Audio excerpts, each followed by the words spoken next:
A tried and true design from the motherland. This weapon will not disappoint. Seeing it in the hands of militia groups 80 years after its conception is just a testament to the reliability of this rifle. But, can it hold its own against the modern rifles of a new age? Yes, it can.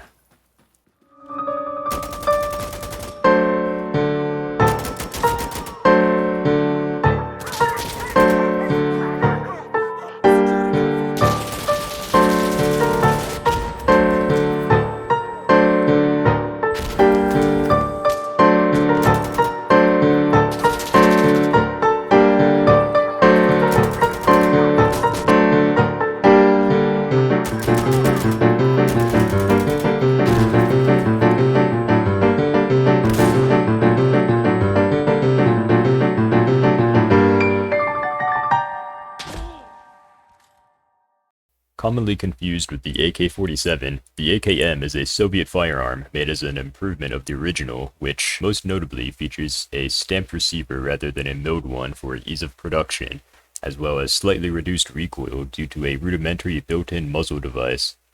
In fact, the M in AKM stands for modernized. It's chambered in the 7.62x39mm cartridge, which was designed in conjunction with the RPD, a late World War II squad support machine gun invented by Vasily Degtярov to replace the DP machine gun. After World War II, there was a need to replace the old but reliable Mosin-Nagant bolt-action rifles that have had variants of it in service in the Red Army since 1891, for a more up-to-date battle rifle.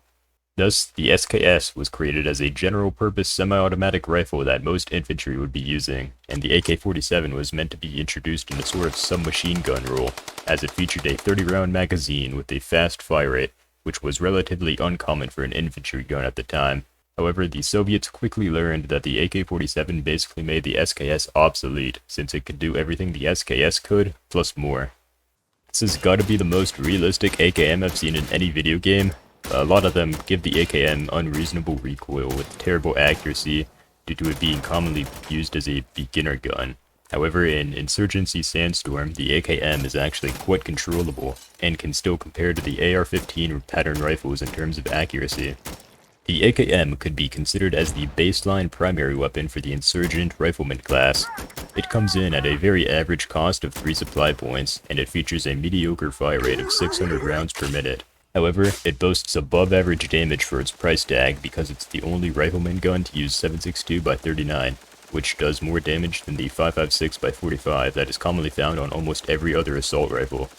The cartridge's larger size gives it a lower velocity compared to 5.56, but the gun itself is still fairly accurate.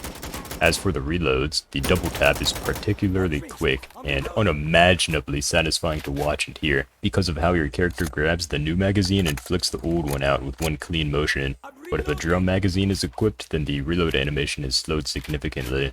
The single tap reload is pretty average, maybe it's just a smidge faster than other single tap reloads. The gun also retains slightly better penetration than other assault rifles.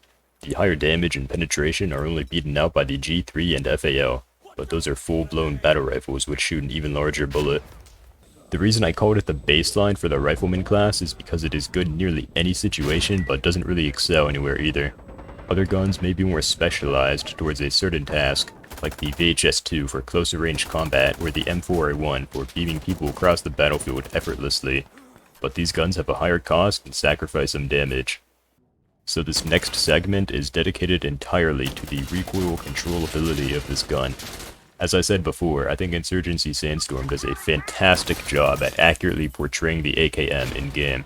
The horizontal and vertical recoil is still higher than other assault rifles, but not by much. This is also counteracted by the slower fire rate, which gives the perfect balance between time to kill and recoil control. If you're 12 and don't know how to pull your mouse downwards to control the vertical recoil, then you can equip a recoil grip to slightly reduce it. I usually play Domination, and my loadouts tend to be on the cheaper side, so I often have some leftover supply and just decide to put a recoil grip on regardless of its questionable usefulness, considering the grip alone costs as much as the base rifle. Also unique to the Kalashnikov rifles, the recoil grip is portrayed as a wooden Romanian grip, which is extremely based.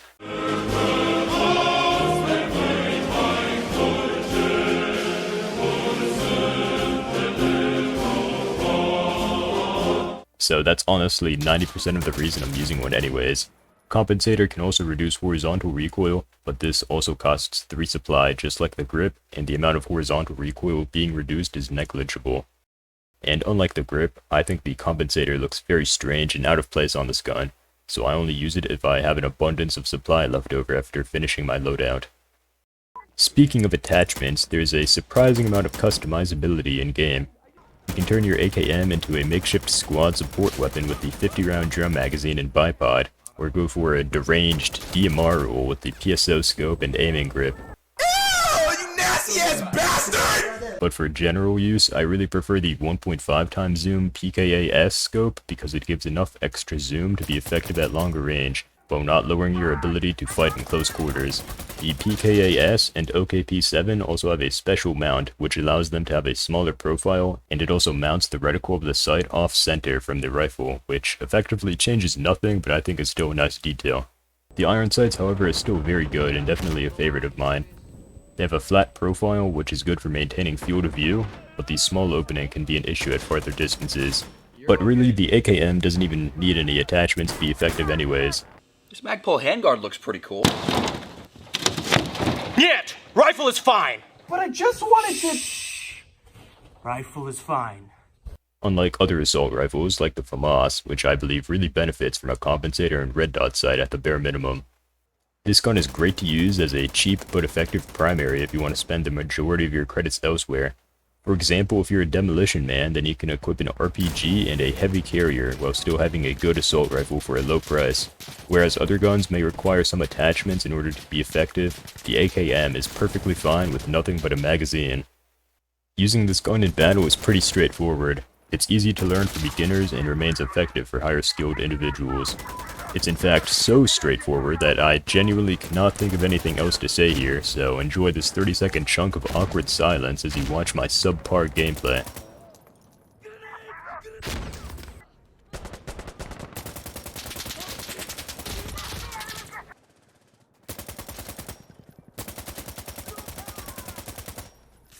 Bathroom bay.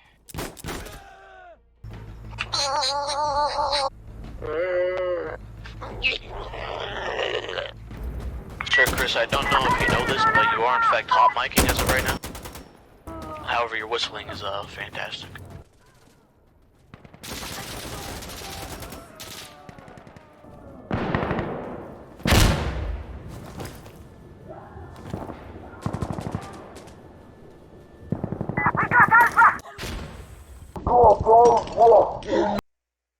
So yeah, that's pretty much all I have to say about that. Thanks for watching.